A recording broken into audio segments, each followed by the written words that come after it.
The hike was long, nearly 6 miles. The first 5 were easy enough, but the last mile was a series of constant switchbacks on a steep slope that left me gasping for air with each step. We were exhausted and drenched in sweat, but in good spirits when we finally arrived at the top of the ridge shortly before sunset.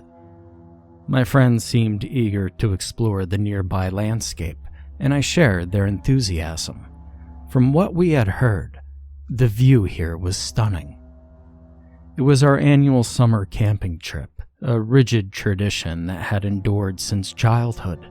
My family and the families of my 3 best friends, who also happened to be my neighbors, spent a week in this park every summer. It was a serene environment that allowed one to shed their stress, their worries, and all the troubles of the previous year.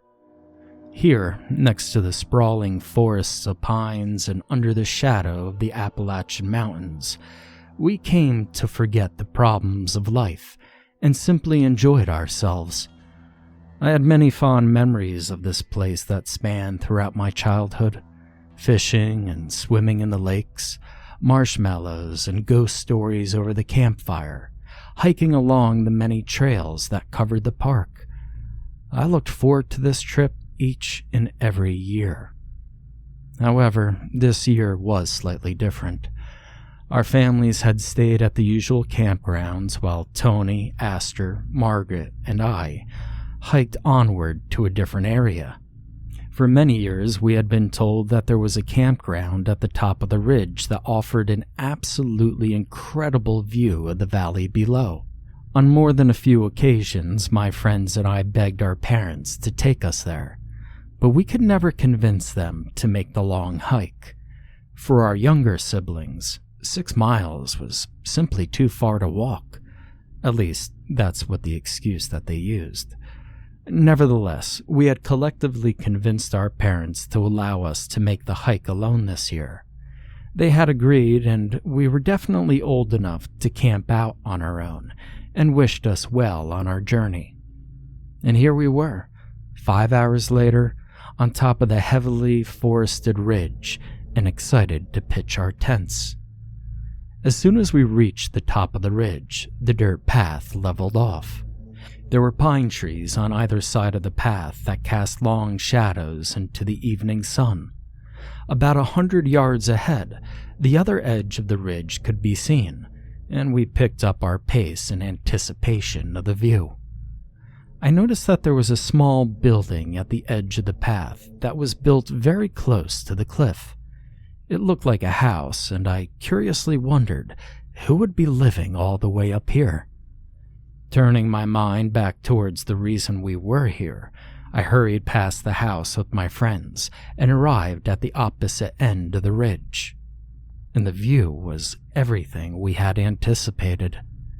The setting sun illuminated the valley below us. The August grass shone gold and waved with the light breeze that swept throughout the valley. A few wisps of clouds gently floated through the sky and were illuminated red by the dying beams of sunlight.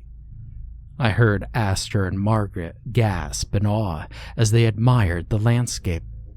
Tony and I stood in silent appreciation, taking in the beauty. We must have stood there for close to 10 minutes as the sun sank even lower towards the horizon. We were so hypnotized that we failed to notice the man behind us.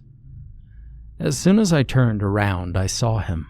An old man. He looked perhaps 70, and he sat in a chair smoking a cigarette on the porch of the building that we had seen earlier. He was looking at us with an amused expression on his face as he puffed away. Now, feeling a little embarrassed that all 4 of us had walked past him without so much as saying good morning, I decided to approach him and introduce myself. His eyes locked on me as I walked up to his front porch. "Good evening," I said in a friendly tone. "You goddamn right it is," the old man immediately responded, taking another drag on his cigarette. I was a little startled by his forwardness, but I smiled and I introduced myself. My name's Chris Harding, I said as I extended one hand to him. The old man pulled a tobacco-stained hand out of his right pocket and gave me a good, firm handshake. Walter McNeil, he said with a smile. And these are my friends Aster, Tony, and Margaret over there, I said, pointing to each of them. Sorry for not noticing you earlier. Walter waved his hand in a dismissive manner. Nah, it's all right. The view's a lot prettier than me, he chuckled. My friends and I chuckled along with him. I liked his sense of humor. We've never been up here before. We didn't know anybody had a house up here. What makes you live up here? I asked. Walter held out his hand, palm upwards, pointing towards the scenery behind us. His eyebrows were raised in amusement. I immediately felt incredibly stupid for asking such a question. Oh, yeah, that is some view, isn't it? I said. Well, it is, ain't it? Best time of the whole damn year, actually. Well, you wouldn't want to be here in January. Winters are something fierce, he stated. Do you live here alone? Yeah, just me. Well, I've been here my whole life and I don't ever plan on moving. So you grew up around here? Well, I sure did.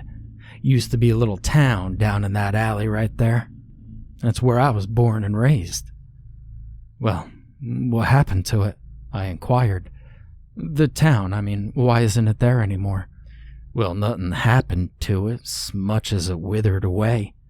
All the young folk of my time moved on.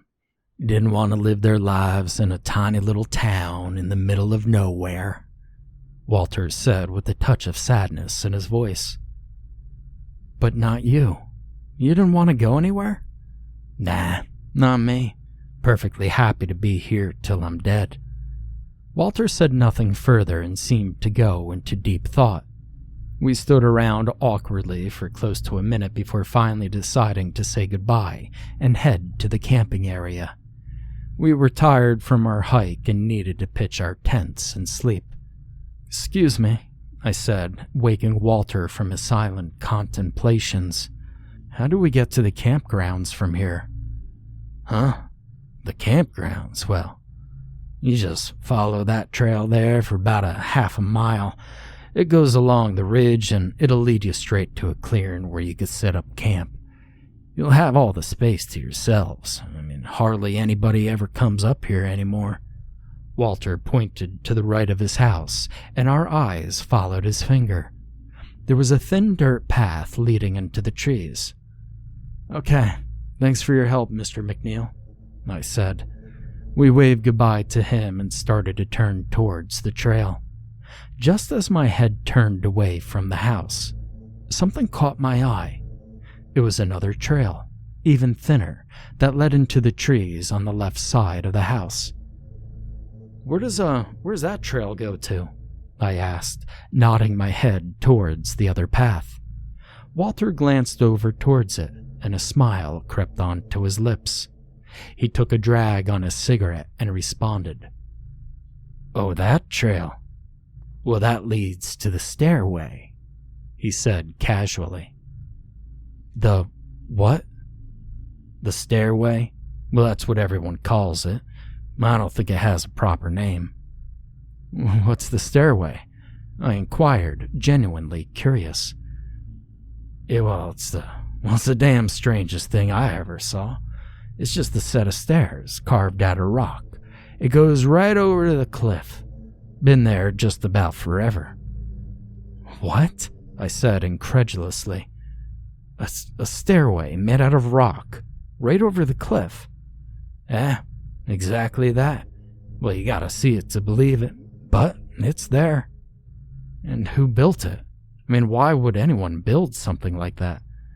Well, about 10 years ago, these archaeologists came up here to look at it.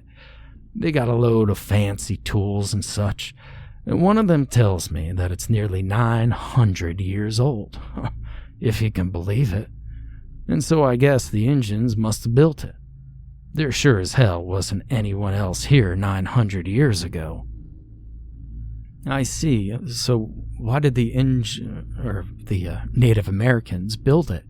I asked. Well, ain't nobody's got a clue. Hell, those archaeologists couldn't even tell how they built it. Said it looked like the staircase was carved straight out of the rock, but the way it sticks over the side of the ridge, there couldn't have been a mountain to carve it out of. Hell, in fact, it's a damn miracle it hasn't fallen over. Shouldn't even be standing with how it is, Walter explained. At least, that's what the archaeologists say. The way he emphasized the word archaeologist made it clear that Walter was not telling the full story and was merely waiting for us to ask him to elaborate. I decided to humor him. After all, he clearly didn't get many visitors. So what do the other people say? Walter's face lit up in honest excitement as he was given the opportunity to tell a story. His cigarette was nearly gone, and he threw the butt on the ground and pulled a new one from his pocket. As he lit it with a match, he looked at us and asked, "You kids like ghost stories?" "Sure, we love ghost stories," Aster exclaimed. The rest of us nodded in agreement. Many ghost stories had been swapped between our families over a campfire, and a fresh one was always welcome. "Well, pull up your pants and get ready, 'cause I got one hell of a story for you," Walter said as he puffed his new cigarette. "So, there was this god, you see. It ruled over this land and—" "Is this a Native American legend?" Margaret cut him off. "Well, to tell you the truth, miss, I don't know. Very well could be, but I don't got a clue where it came from. This is just a story I heard as a boy. Jimmy Dwight's granddad used to tell it when he was drunk as hell and couldn't keep his old mouth shut." Walter laughed hard, and his laughter turned into a wheeze, which turned into a coughing fit that lasted several minutes. When he had finally composed himself, he continued with the story. "So, anyways, there's a god that rules over this land, and he's got these spirits under his command. And these spirits, well, they got a job. And when somebody is close to death, when their time has come, so to speak, these spirits go to the dying man and they help him along. They take him and they show him the way to the next life. So, they're good spirits, you see. They help people go peacefully." Walter ruminated for a moment. It looked as if he was having trouble remembering the story. "So, anyways, what was I saying now? Oh yeah, there's the good spirits that take the dying people away. Except one of these spirits was actually no good. He didn't do his job right. He liked it when people died, you see. There was something about it, something about death that he liked. So he starts taking people when it ain't their time. Healthy people. Young people like you. People that ain't got business dying. And this bad spirit, he's killing them. Just for the sake of killing. Ain't that awful?" "Yeah, that sounds real bad," Tony agreed. "This mean spirit, he goes around killing people for no good reason. And the killing seems to give him power. Makes him stronger. So the god figures that this can't go on much longer, so he banishes them. The bad spirits get thrown out of God's realm. Heaven, you could call it. And so the spirit lands on his ass, right in this area. And most of his power is gone too, but not all." "So the evil spirits still live here? Roaming around? Is that it?" Aster asked. "Well, you're ahead of me, young lady," Walter responded. "Now, as I said, most of the bad spirit's power is gone, but not all. You see, he's still got some juice left, and like I said, killing makes him stronger, and so he keeps on killing. Except, he doesn't bother with individuals no more. You see, that ain't no fun. He likes groups of people, groups he could play with. He taunts him like a cat taunts a mouse before killing it. And the more the people suffer before they die, the more power he gets. And what does he use his power for, you might ask? Well, he uses it to build that damn stairway. See, every time he does some poor group of people in, he heads on over to that stairway and uses the power to add an extra step to it. In fact, it's his power that keeps the stairway from falling over. He's been building that stairway for close to 1,000 years. He's a patient little bastard. He's building it upwards so that one day he can get back to heaven and have his revenge. Walter laughed hard again, but thankfully his laughter did not degenerate into another coughing fit.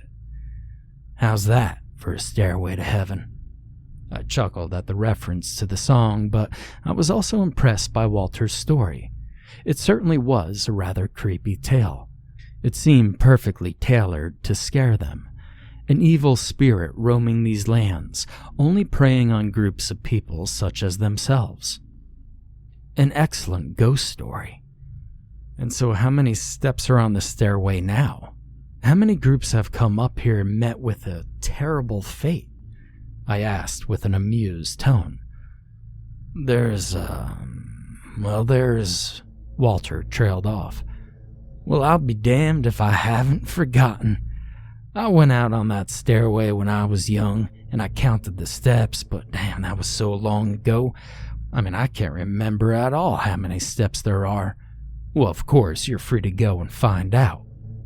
Walter's coy offer piqued my interest, and I found that it also interested my friends. He told us that the trail leading to the stairway was only a few 100 yards long, and that we would still have time to see it before the sun set.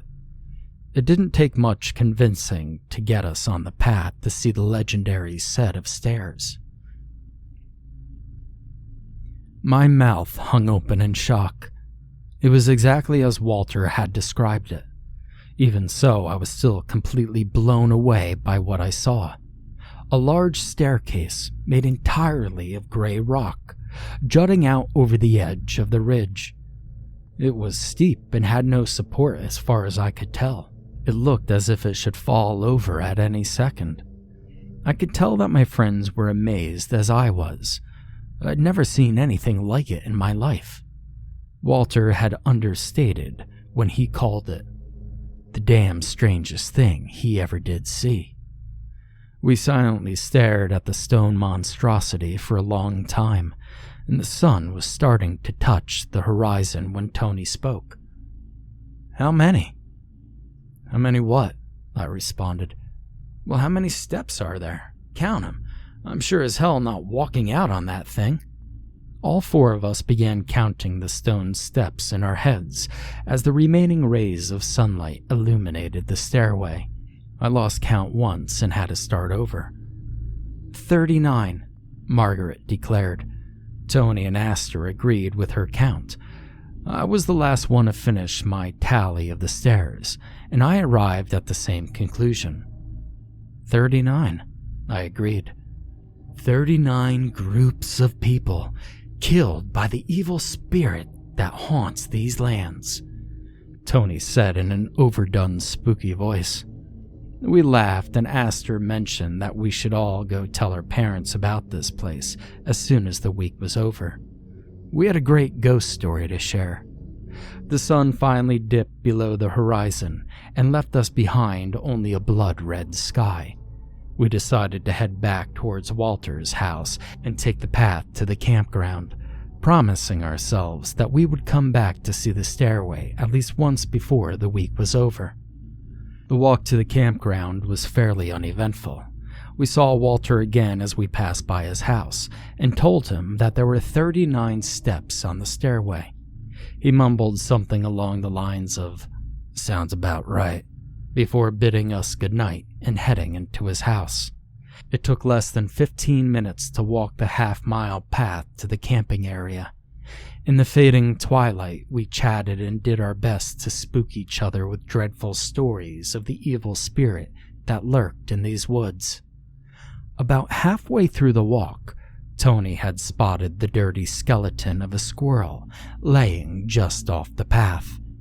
Aster, the most squeamish member of our group, had been unwilling to do so much as to look at it, so Tony had picked up the skull and chased her with it, laughing as she let out angry cries of disgust.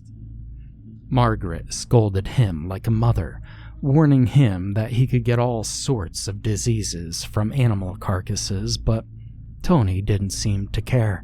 He chased Aster with the skull for most of the walk before finally tossing it on the ground and kicking it into the trees. It was these types of antics that I missed, and so dearly looked forward to each year as I camped with my friends.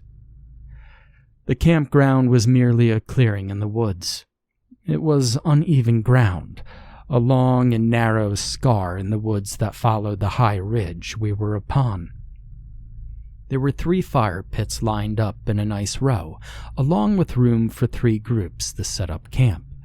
We had the entire place to ourselves.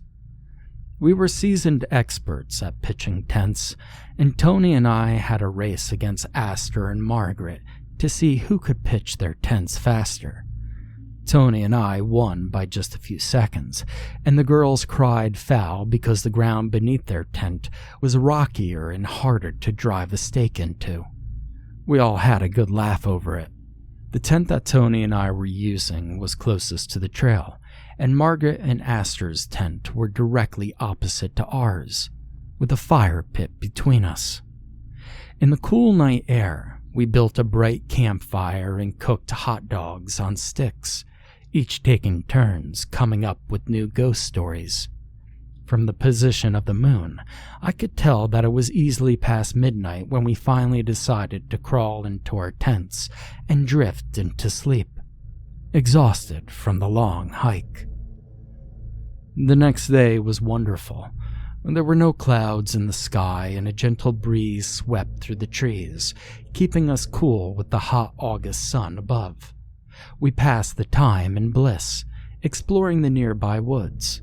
Margaret stumbled upon a small, pretty stream not far from the camp, and we must have spent 2 hours sitting with our feet in the refreshing cold water. Nobody said anything. Nobody needed to say anything. We were as content as we had ever been. The day, so far, had been perfect. Unfortunately, that perfection would not last. It was evening and Tony was building the campfire. Margaret had gone into the woods to go to the bathroom, and Aster sat directly behind Tony, watching him toss wood into the fire. I had just entered our tent to retrieve the hot dogs for our evening meal when I heard Tony scream. It was a clear scream of pain that echoed throughout the woods and jolted me upright. Rushing outside, I saw Tony laying on the ground next to the roaring fire.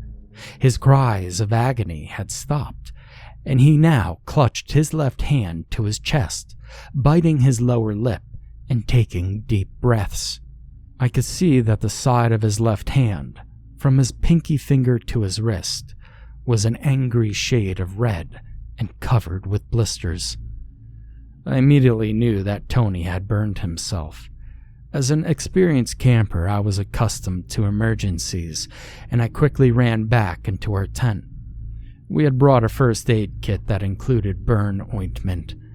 I was rummaging through my backpack, searching for the burn cream, when Tony began cussing. "Aster, what the fuck did you do that for?" Tony cursed. There was clear anger in his voice. "What?" I heard Aster stutter. "Why the fuck did you just push me?" I found the burn cream and some bandages and stepped outside the tent to see what the problem was. Tony's face had become red with rage, and Aster stood with a shocked expression on her face.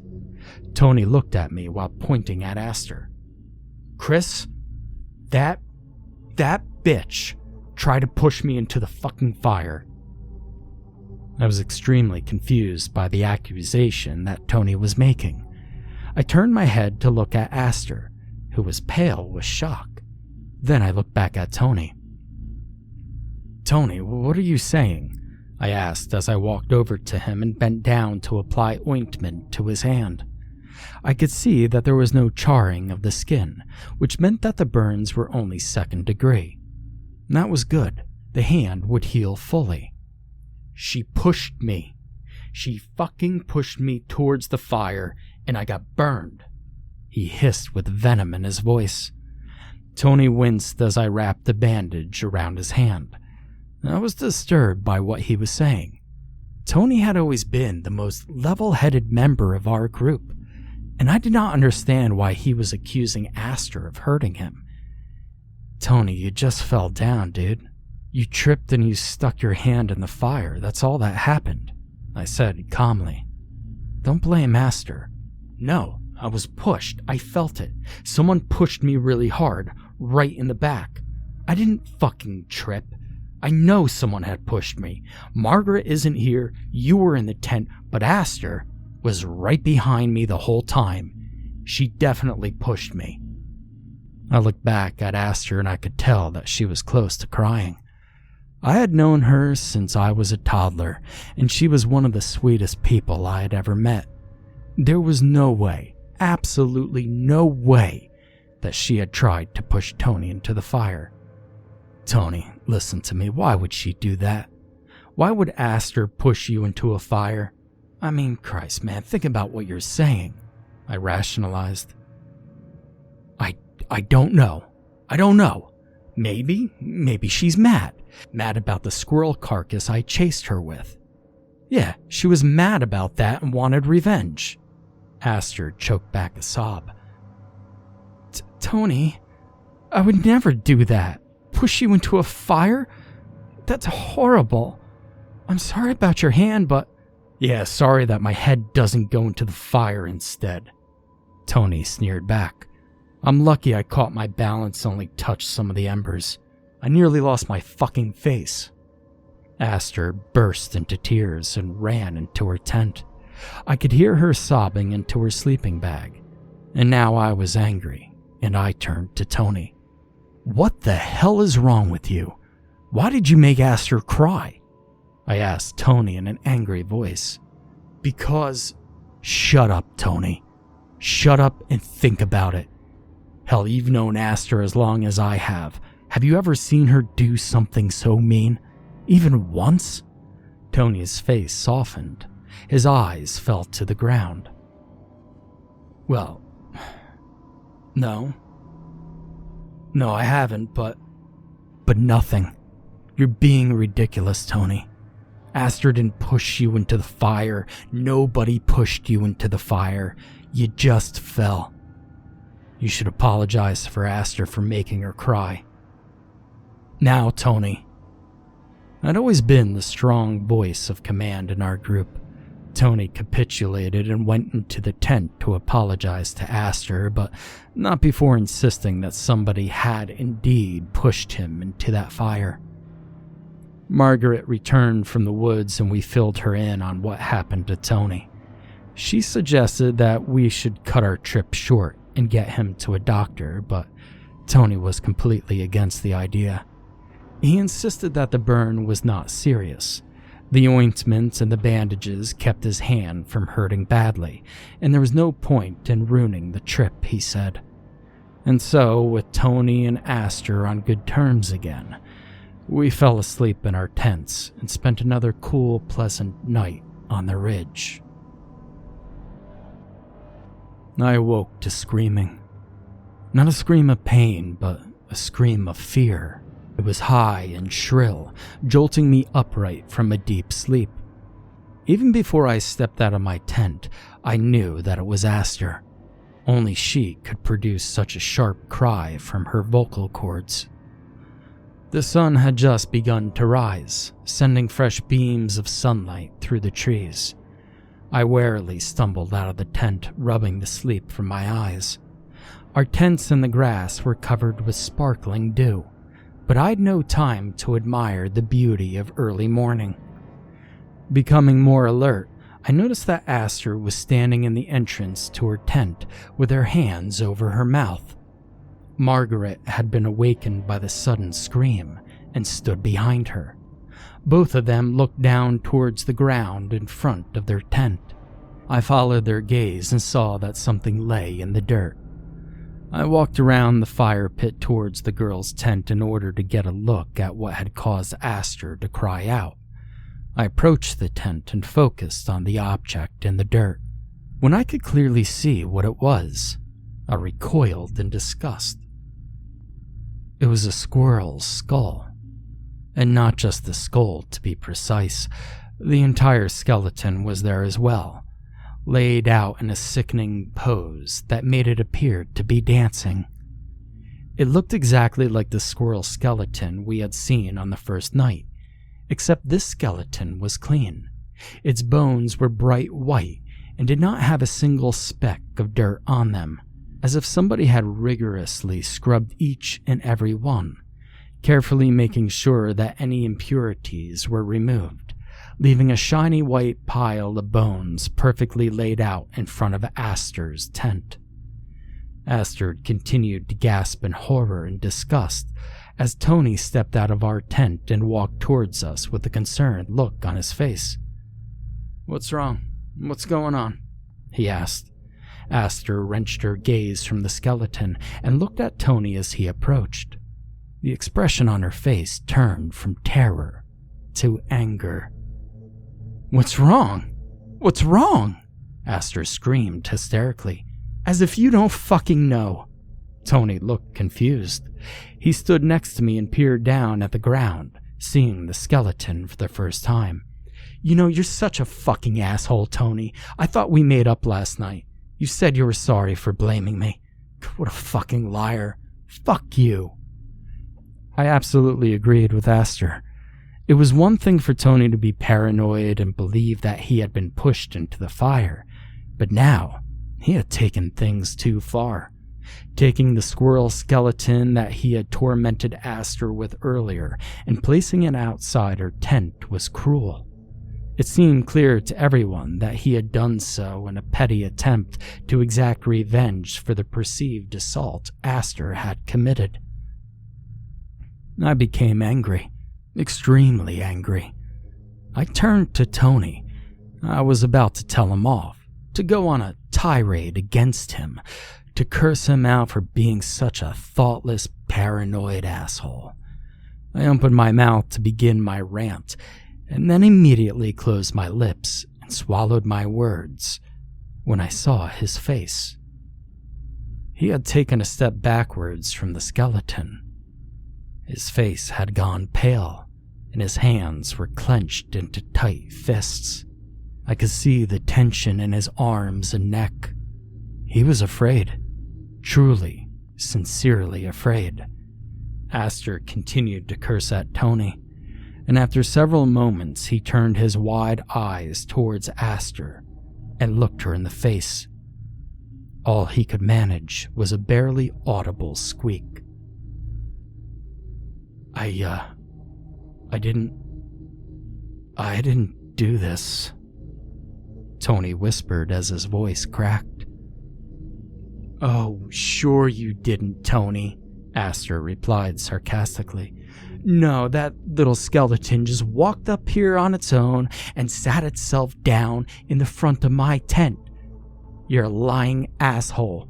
That's all you are. Is a lying asshole, Tony." Aster ran back into her tent sobbing. Margaret said nothing and only scowled at Tony before returning to the tent to console Aster. And in that moment, I became afraid. Tony was not lying. There was genuine fear etched across his face. He had not placed that skeleton outside of Aster and Margaret's tent, and that I felt sure of. I sure as hell hadn't put the skeleton there, and Aster clearly didn't. She wouldn't so much as touch a thing. That left only Margaret, but what motive did she have? She never liked practical jokes, and this had far exceeded what was appropriate for a joke. I knew Tony was having the same thoughts that I was. He turned towards me and opened his mouth, but before he could speak, I shook my head and said, "Don't look at me. I didn't put it there." Tony's face grew whiter. He gave a short nod of understanding and went back to her tent, mumbling something about getting breakfast ready. I stepped into the girl's tent and tried to help calm Aster down. I told her that I honestly thought Tony hadn't put the skeleton there, but she could not be reasoned with. In between bouts of crying, she merely kept repeating, "Somebody put it there, though. Somebody put it there." The rest of the day went by without any more incidents, but the damage had already been done. Aster refused to speak to Tony and hardly left the tent. Margaret again suggested that we cut the trip short. This time I agreed. I was unsettled, to say the least, and wanted nothing more than to get the hell away from this place. There was something going on here, something no good, and I did not care to find out what it was. That evening we ate our dinner in silence. Aster remained in her tent and spoke only to Margaret. Before the sun had set, we were all in our tents, attempting to fall asleep. The plan was to wake up at the crack of dawn, pack up our supplies, and leave. Nobody wanted to stay here any longer. As I lay in the tent next to Tony, wrapped in my sleeping bag and waiting for sleep to take hold, my mind wandered in the manner that minds are prone to do. For a moment, just a brief moment, I allowed my mind to consider the unthinkable. He likes groups of people, groups he could play with. He taunts them, like a cat taunts a mouse before killing it. And the more people suffer before they die, the more power he gets. I mean, that was what the old man, Walter McNeil, had said, wasn't it? Well, here they are, a group of 4 people out in the woods, and there was certainly suffering going on. Tony's hand looked like a fried lobster. Aster was an emotional wreck that couldn't stop sobbing. Margaret and Aster were angry at Tony, and Tony and I were scared to death because we knew that we had not put the skeleton outside of Aster's tent. I shivered and pushed the thought away. Here I was, letting an old man's ghost story get to me. But no matter how hard I tried, I couldn't push it away completely. The subtle fear remained, the constant what if in the back of my mind. I remembered what Aster had kept repeating this morning. Somebody put it there. And what had Tony said the day before? Somebody pushed me. Somebody. Or something. And with that thought, sleep took me. There exists the sound so monstrous, so utterly horrid, that no human ears should ever suffer through it. A sound that woke me from my uneasy sleep and infected my soul, spreading absolute terror throughout every limb. The moment I heard it, my entire body went numb. I was paralyzed with fear. Truly paralyzed. I couldn't move my body. To twitch even a muscle was a task as impossible as gliding through the air like a bird. No words in the English language exist that can describe this sound. The closest description I could give it is the noise of 100 bloodthirsty wolves howling at the moon, sent through an audio distorter, such as the kind used at rock concerts, and then played back at maximum volume.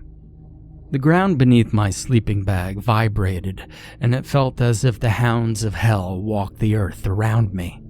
Such was the sound that ended my slumber. I felt Tony next to me, as rigid as I was. I could not so much as move my lips to cry out in fear. And no sooner had the sound started before it ended, leaving behind a horrible silence. Then a new sound took its place, much quieter, much less bone-chilling but horrible nonetheless. It was the sound of Margaret's screams. I suddenly snapped out of my paralysis, my body free again. I felt Tony bolt upright next to me. My left hand went down to the tent floor next to my sleeping bag, blindly searching for my flashlight. I always kept a flashlight right beside my sleeping bag. My hand finally found it, and I grabbed the flashlight, switched it on, and I ran out of our tent.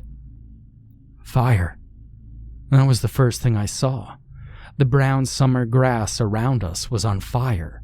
Now I knew that we had left embers smoldering in the fire pit before we retired to our tents, but there was at least 5 feet of dirt surrounding the pit. Embers could not have accidentally started this blaze. I looked across from our tent and saw that Margaret and Aster's tent had collapsed. I ran straight towards it, running through the smoking, fiery grass that surrounded us. Margaret's wails continued, but they seemed to be getting further away. Aster was still in the tent, thrashing around and yelling for help. I got to the tent and picked up the fabric, allowing Aster to exit. When I raised the tent back up, I saw that the backside of it had been torn to shreds. 4 long gash marks ran across the entire side. "It got her! It took Margaret! It took her!" Aster cried. Her words were barely understandable through her hysterical sobs of terror. I shined my flashlight over the tent and across the clearing, and my blood ran cold. Margaret screamed as she was dragged across the ground. She was being pulled feet first into the forest, her head scraping against the rough, stony ground. I only caught a brief glimpse of the thing that held her leg, though. It was dark, pure black. It was a person or beast or both. I couldn't tell. It had no defined form. It was like a shadow, except even less than a shadow. It had no substance, no depth. It looked like a 2-dimensional drawing of a dark monster. Margaret disappeared into the pine forest, but her screams continued. Somehow, through all the fear, the terror, and the shock that I felt, I was still able to run. A sort of a blind fury overtook me. Now I wasn't just afraid. Now I was angry. Angry at that thing that tormented my friends and I, that had taken Margaret from her tent as she slept. I sprinted faster than I ever sprinted before. I sprinted after Margaret. I forgot about Tony. I forgot about Aster. The only thing that mattered was saving Margaret from the dark beast that had her. I tore across the clearing and into the trees, following Margaret's screams. I held my flashlight ahead of me, and I could just see her. She was still being dragged across the forest floor. I willed my legs to pump faster. I ducked under branches, leapt over logs, and narrowly avoided crashing into trees. Yet no matter how hard I worked my legs, and no matter how much energy I expended in pursuit of the unknown beast, Margaret grew further and further away. After a while, I could only just see her head, still being smacked by the uneven ground, and soon even her head disappeared, and I only had her screams to guide me. But those grew even fainter, and I realized that I would not be able to save her. When my legs nearly gave out and when I couldn't run any longer, I stopped and I bent over, gasping for air. Margaret's screams continued to grow more and more distant, and abruptly, they ceased altogether. My head perked upwards. I strained my ears, but I heard nothing. The forest was completely still. I was alarmed. If Margaret were still screaming, that meant she was alive. But now there was only silence, meaning. I shook my head. I refused to let my mind consider that gruesome possibility. But deep down, in the back of my mind, I knew what had happened to Margaret. I just couldn't admit it to myself.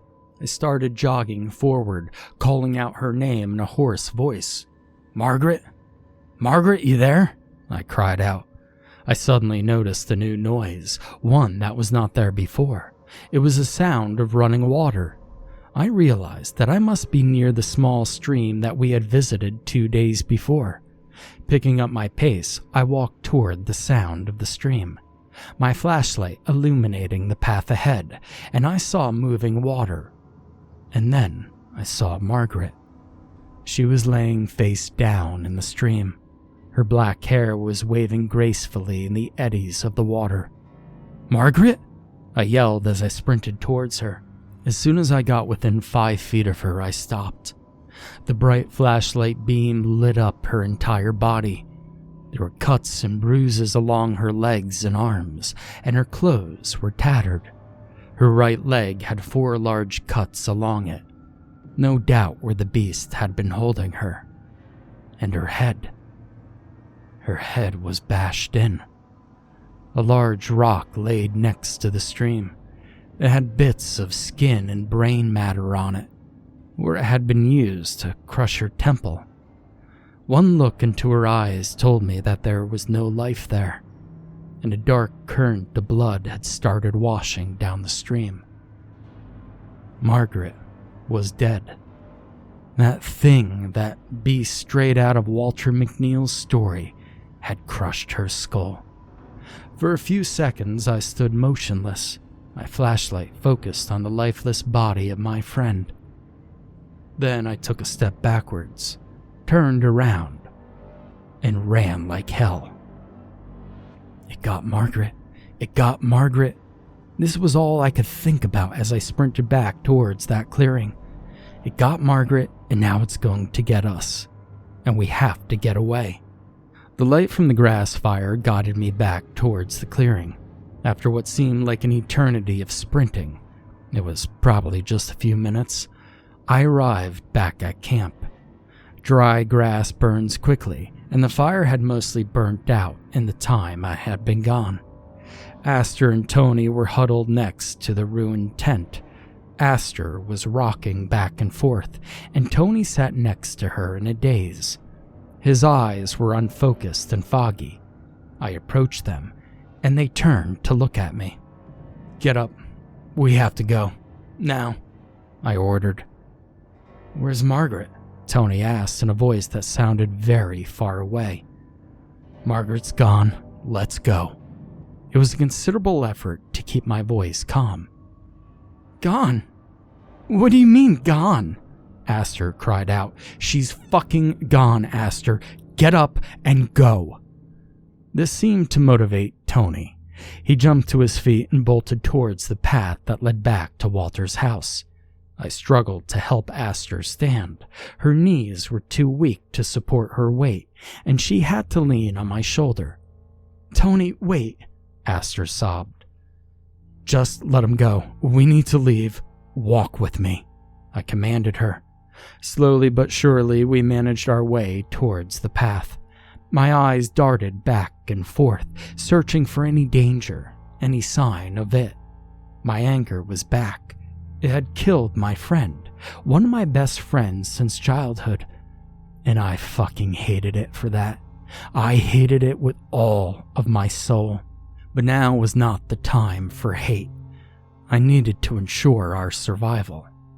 Margaret was gone, but we could still save ourselves. We entered the dark trail. I held my flashlight in my left hand as my right side supported Aster. The dirt path took a sharp curve, and we rounded it as quickly as we could. When we came fully around the corner, the bright beam of light from my flashlight revealed a grisly sight. Tony was up in one of the pine trees. His feet dangled about 4 feet from the ground. He had been completely impaled on the many branches that grew from the tree. Thinner, weaker branches had been snapped off, but the thicker, sturdier ones had held strong and penetrated his body. He had been forced completely up to the trunk of the tree. One branch protruded directly through the center of his neck. Another stuck out through the right side of his chest, revealing a horribly bent ribcage. His head hung downwards at an odd angle. All the pine needles nearby were speckled with blood, and a steady dripping could be heard as warm liquid spilled from his fresh corpse. I felt puke climb into the back of my throat, but I forced it back down. I grabbed Aster by the arm and gave her a rough pull. "Just keep walking, don't look at him," I said in a shaky voice. But Aster would not move. She stood rooted to the spot, her face deathly white and her eyes wide with shock. "Aster, we need to go now. We could still get away," and I pleaded with her. She took 2 steps towards the body of Tony, and then ran the other way. "Stop! You're going the wrong way!" I cried out as I began to chase her. She didn't seem to hear me. Panic had taken a hold of her, and no amount of instructions or logic could get through to her. I tore after her, but I was completely exhausted from chasing after Margaret. I couldn't keep up. Aster had always been a better runner than me. She sprinted across the camp clearing in a blind panic as I begged her to stop, and when she disappeared into the woods at the opposite end of the camp, I followed her in. I ran after Aster in the same way I had run after Margaret. I called out her name and asked her to wait. But then I had a sudden, terrible realization. Aster was in complete panic mode, following no clear path. The ridge we were upon was only 100 yards wide and had steep cliffs on both ends.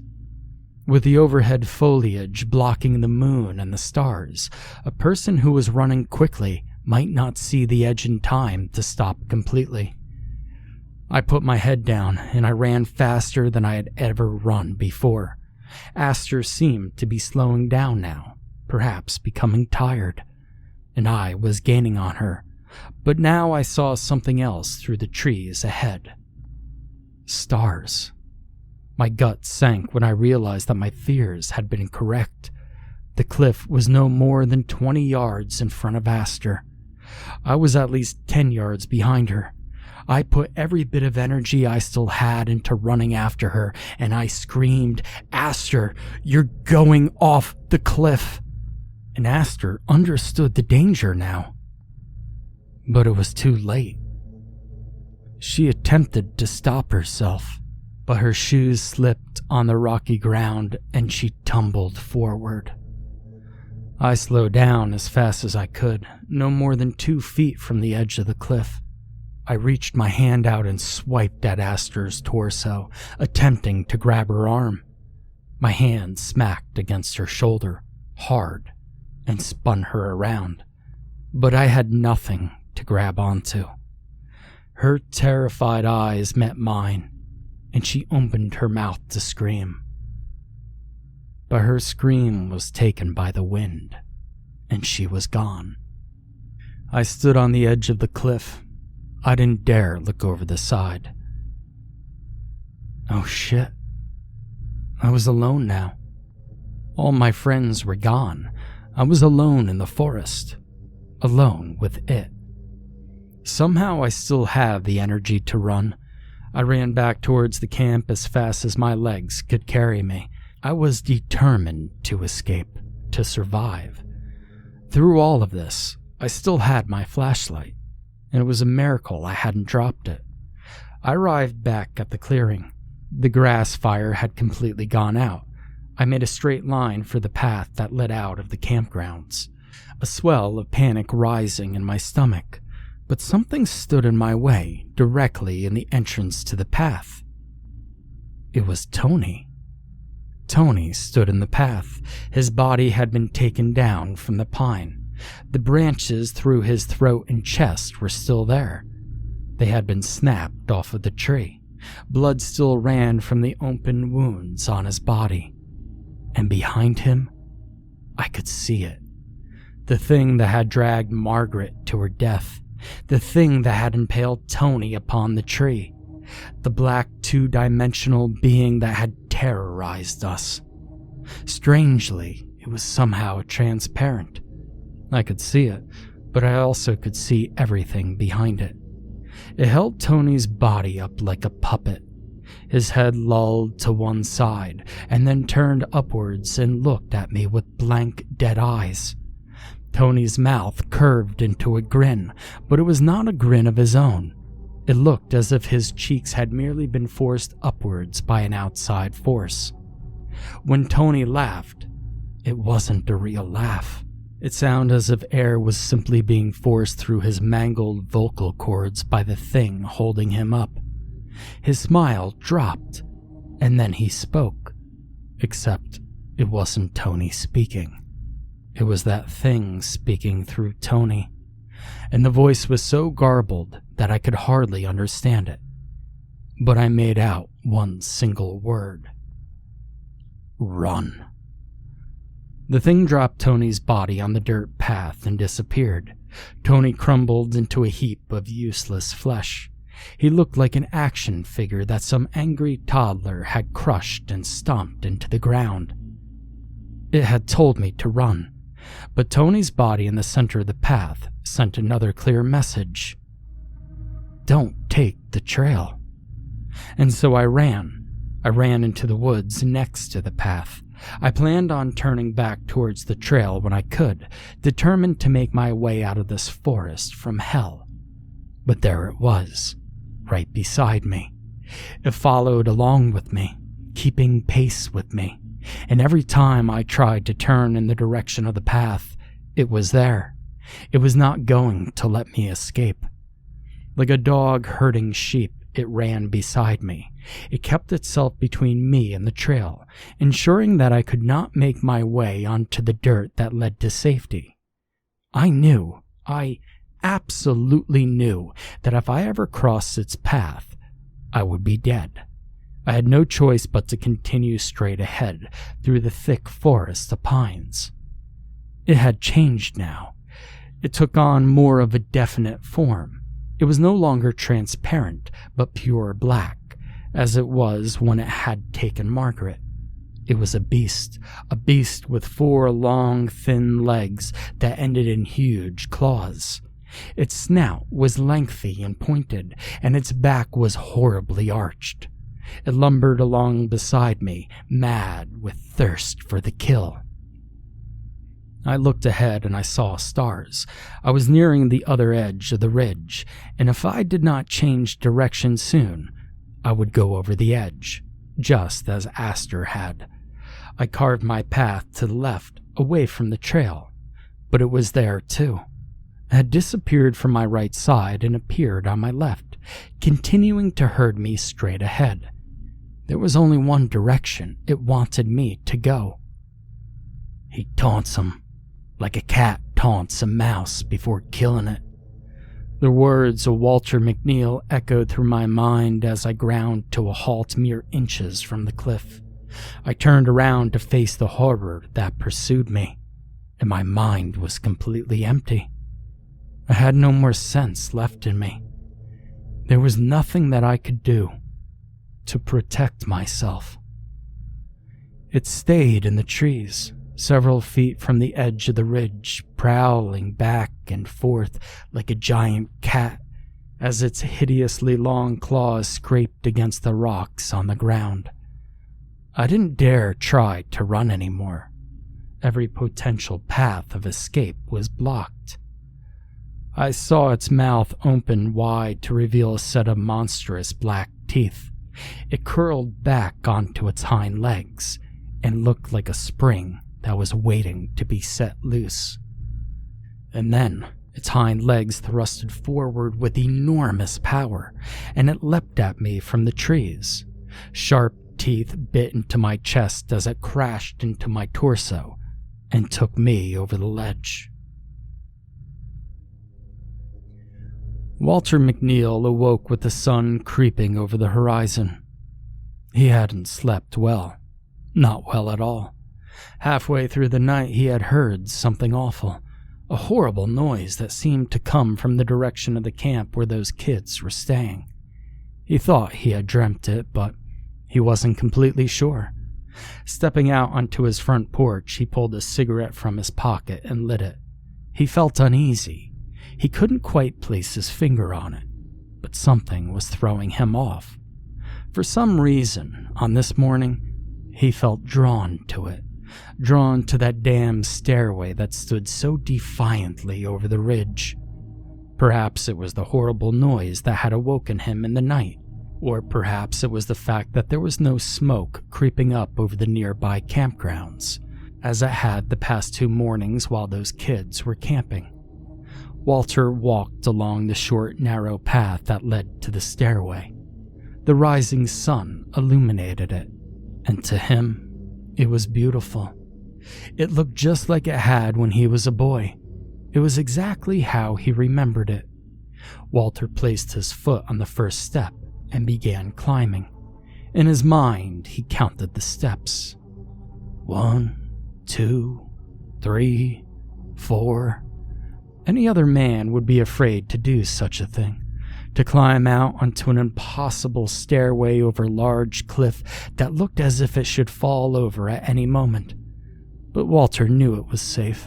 It had been there for 900 years and had not fallen over. At least, that's what those archaeologists claimed. And he had climbed out on it when he was a boy, hadn't he? It hadn't fallen over then. No. The stairway would not falter to the weight of Walter McNeil. It had been there when he was born, and it would remain long after he had died. Walter hesitated before taking the last step, and carefully he raised himself on to the final step and peered out over the valley. It was a beautiful view, better than the one he enjoyed from his porch. The sun illuminated the valley below in a splendid swirl of colors. But suddenly, a darkness came over him. His skin tightened up, and goosebumps broke over his arms. This place was no good. He could feel that. For the first time in his life, he could tell that the stairway was not something he should disturb. Walter quickly rushed down from the steps, taking them 2 at a time. It wasn't until he turned back on the trail to his house that he felt better. When the sense of darkness finally left him, he laughed out loud in the morning air. What an old fool he was, scared of a stupid hunk of rock that some crazy Indians built 1,000 years ago. Nevertheless, his mind returned to that feeling of dread that had overcome him at the top step of the stairway. He thought back to the story he had told those kids a few days before. Walter shuddered and decided not to think about it any longer. He had lived in that house for nearly 50 years and had not had a single whiff of the supernatural. Because it doesn't go after individual people, only groups. His subconsciousness goaded him. He shoved the thought out of his mind.